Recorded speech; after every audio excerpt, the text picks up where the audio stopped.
Approchez, approchez! Et bienvenue au cinéma des curiosités.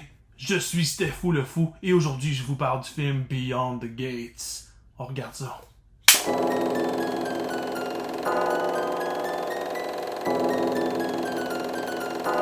Where am I? Beyond the Gates est un film d'horreur américain sorti en 2016 et réalisé par Jackson Stewart. On suit l'histoire de Gordon et de son frère John qui, après avoir été séparés pendant plusieurs années, doivent se retrouver lorsque leur père, un propriétaire de club vidéo, disparaît. Ils doivent empaqueter tout ce que contient le club vidéo, mais en ouvrant la porte du bureau de leur père, ils y trouvent un jeu de société qui se joue avec une cassette VHS qui s'appelle Beyond the Gates. Rejoint par Margot, la femme de Gordon, ils décident de jouer au jeu. L'hôte du jeu apparaît à l'écran. Elle souhaite la bienvenue aux joueurs et leur annonce que leur père est prisonnier du jeu et qu'ils vont devoir jouer pour sauver son âme. Gordon, John et Margot réussiront-ils à sauver le père de famille, mais surtout, resteront-ils vivants? Beyond the Gate se veut un hommage aux années 80 et 90, mais sans trop y faire référence non plus. Il n'y a pas de clin d'œil énervant à toutes les 5 minutes comme plusieurs autres films dans le même genre. C'est plus la vibe générale, l'espèce d'aspect nostalgie que les personnages ont et que nous aussi on a de ces années-là. Et le jeu de société qui fait en sorte que il y a des clins d'œil justement aux années 80-90. Puis le concept du jeu de société fait vraiment penser à Atmosphere. Si vous avez jamais joué à aucune version du jeu Atmosphere, je dois vous dire que vous avez raté votre enfance. Plus sérieusement, Atmosphere était justement un jeu de société qui nécessitait une cassette vidéo VHS pour qu'on puisse y jouer. Donc le plateau, c'était comme en forme de cimetière et nos pions, c'était des pierres tombales qui se promenaient et dans le fond, le but du jeu, c'est de ramasser 6 clés pour ouvrir l'allée centrale, se diriger au milieu, au tombeau principal. Puis à ce moment-là, à cet endroit-là plutôt, on avait marqué tous nos pires cauchemars. Tous les joueurs marquaient leurs pires cauchemars sur une carte. Et si on pigeait notre cauchemar, c'est comme si notre cauchemar nous tuait et on mourrait, donc on avait perdu la game. Si c'était pas notre cauchemar, ben, à fond, on réussit à vaincre le jeu Atmosphere, mais pendant ce temps-là, il y a le gars à la télé qui essaie de nous mettre des embûches, qui des fois nous donne des clés, des fois nous les enlève, il nous insulte, il nous fait perdre notre temps.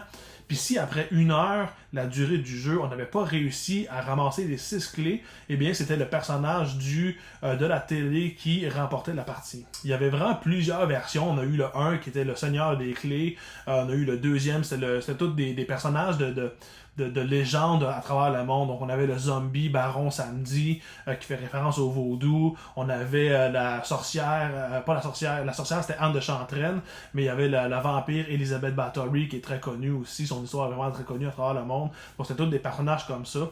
Donc il y en a eu 4 comme ça. Il y a eu les émissaires. Je sais qu'il y en a eu en DVD aussi, mais ça j'ai pas pu jouer à ceux-là. Bref, c'était vraiment badass. Moi-même, j'ai longtemps voulu faire un film ou une série télé avec le concept d'atmosphère. Je trouve ça vraiment, vraiment cool. Puis j'ai vraiment plusieurs idées qui marcheraient selon moi. Fait que c'est pour ça que le synopsis de Beyond the Gates m'avait vraiment interpellé. Il s'agit du premier film de Jackson Stewart et en fait c'est le dernier qu'il a fait également, à part avoir fait quelques courts-métrages et avoir participé à l'écriture d'un épisode de Supernatural, il n'y a pas énormément de films à son actif. Le film met en vedette Graham Skipper, Chase Williamson et Bria Grant, 3 acteurs que je ne connais pas pantoute, mais qui m'ont quand même impressionné. Pensez pas à se péter à la tête ces murs non plus. Leurs personnages respectifs sont quand même assez simples, mais ils sont vraiment bien joués, puis avec une subtilité que je trouve assez intéressante. Par exemple, Graham interprète Gordon, un personnage qui est très sérieux et très arrêté dans ses principes. En bon québécois, on dirait qu'il y a un balai dans le cul, ce qui veut dire être coincé, rigide, et un petit peu trop sérieux. D'habitude, ce genre de personnage-là me tape vraiment sur les nerfs, ça m'énerve vraiment beaucoup. Mais en plus, c'est le personnage principal. Mais dans le fond, assez vite, on comprend que derrière cette ultra-rigidité-là se cache une peur qui est vraiment compréhensible. On voit qu'il veut vraiment essayer de faire la paix avec son frère, qu'il essaye de trouver un chemin par lequel il pourrait aborder des sujets un peu plus émotionnels, mais tu sais que le malaise est quand même grand entre eux, fait qu'ils n'osent pas vraiment. C'est quelque chose qu'on a tous vécu. Puis tout ça est joué dans le sous-entendu. Ça fait qu'un personnage qui commence, qui est d'abord très chiant, ben devient rapidement un personnage beaucoup plus attachant. L'acting n'est pas révolutionnaire non plus, mais il est très bien exécuté. Puis il y a assez de temps qui est mis sur ces personnages-là, ce qui fait que ils sont crédibles puis le fun. Le seul visage connu du film est celui de la Scream Queen Barbara Crampton.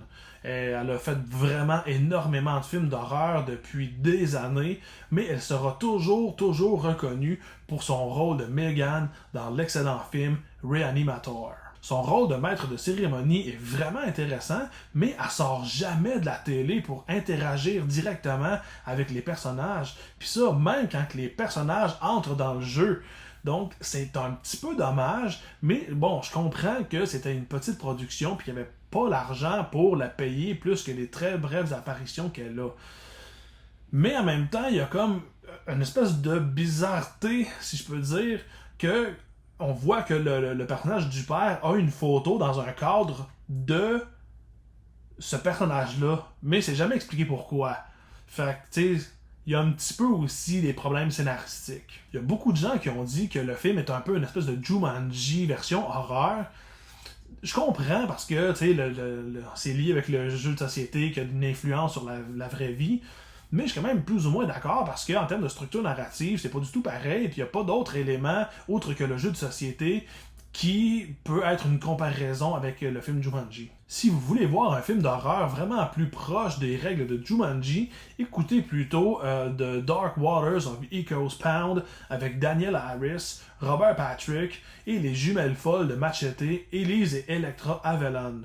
Dans mon souvenir, le film était pas incroyable, mais bon, c'est une adaptation qui est comme plus directe de Jumanji. Malgré que le film a beaucoup de points positifs, l'acting, les personnages, la référence 80-90, puis l'espèce de clin d'œil à Atmosphere, le film arrive pas à la cheville de son propre potentiel. Les règles du jeu sont pas super claires. On sait que les personnages doivent trouver des clés, mais la façon de procéder est comme tout le temps différente. Il n'y a pas justement de règles établies, on dirait. Il n'y a pas, mettons, comme le personnage qui vraiment utilise son pion pour naviguer sur la planche de jeu. On dirait que ça, c'est comme un truc qui n'a pas été vraiment utilisé dans le film. C'est plus qu'il faut qu'il trouve des clés. Puis, on comprend pas non plus pourquoi le jeu influence des gens qui sont pas en train de jouer. Donc à un moment donné, il faut qu'ils trouvent une clé, puis c'est comme l'espèce d'ami rebelle de John qui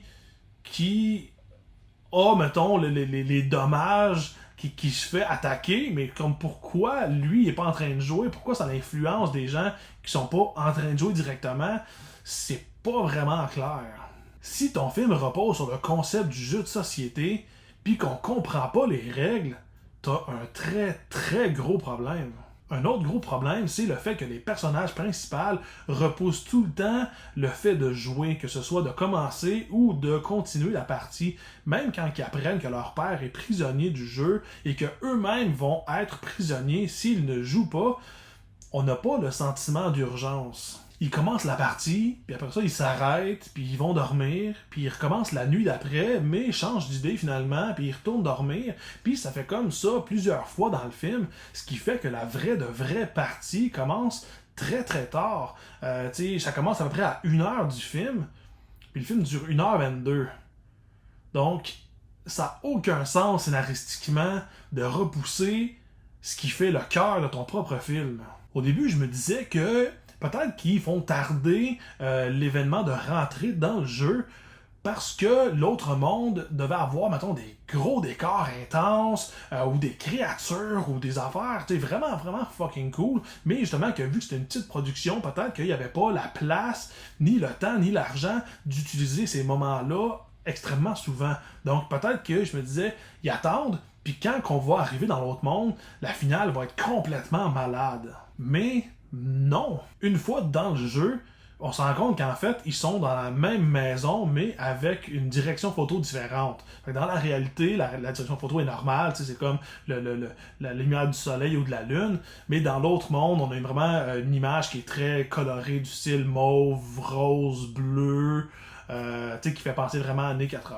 Fait qu'il y a vraiment aucune raison autre qu'un choix artistique douteux que d'avoir repoussé ce moment-là aussi loin. Puis c'est super dommage parce que ça aurait été vraiment fucking cool d'avoir plus de moments de jeu, plus de monstres, plus de tout. Pour les fans de gore, il y en a un peu dans le film, puis selon moi, il est quand même bien fait. Il y a un petit côté cheap un peu, mais en même temps, ça fait vraiment référence au film des années 80-90 où c'était bien fait, mais en même temps, t'avais tout le temps un petit côté de cheapos un peu qui est vraiment, vraiment super cool, que moi j'adore. Fait que ça m'a pas dérangé du tout, ça fait partie de la vibe du film, pis c'est bien correct. Mais il y en a quand même pas assez pour être un attrait principal du film. Donc si vraiment t'aimes le gore, il y en a pas énormément dedans. Puis il y a pas beaucoup de tension qui est construite. Il y a même un personnage qui dit que y a personne qui a réussi à battre le jeu. Mais en fait, ils s'en sortent super facilement. Donc oui, le film a vraiment des gros problèmes, mais en même temps, c'est pas la pire marde de la Terre. Si tu le trouves quelque part à 5$, ou si tu le vois gratuitement, mettons sur Tubi, je pense qu'à ce moment il est pas là, mais ça se peut très bien, il y a un moment donné qu'il soit. Je déconseille pas de le regarder, au contraire. Moi j'ai passé quand même un bon moment. C'est juste que quand tu te dis que le film avait un potentiel gigantesque, puis que le film qui en résulte est comme vraiment d'une simplicité un peu trop grande, ça reste une expérience un peu décevante, mais pas complètement dénuée de valeur. Pis toi, t'en penses quoi du film? Merci d'avoir visité le cinéma des curiosités. Si vous avez apprécié votre visite, un commentaire, un like, un partage, un abonnement, c'est toujours apprécié. Que l'étrange soit avec vous et avec votre folie. Et à la prochaine!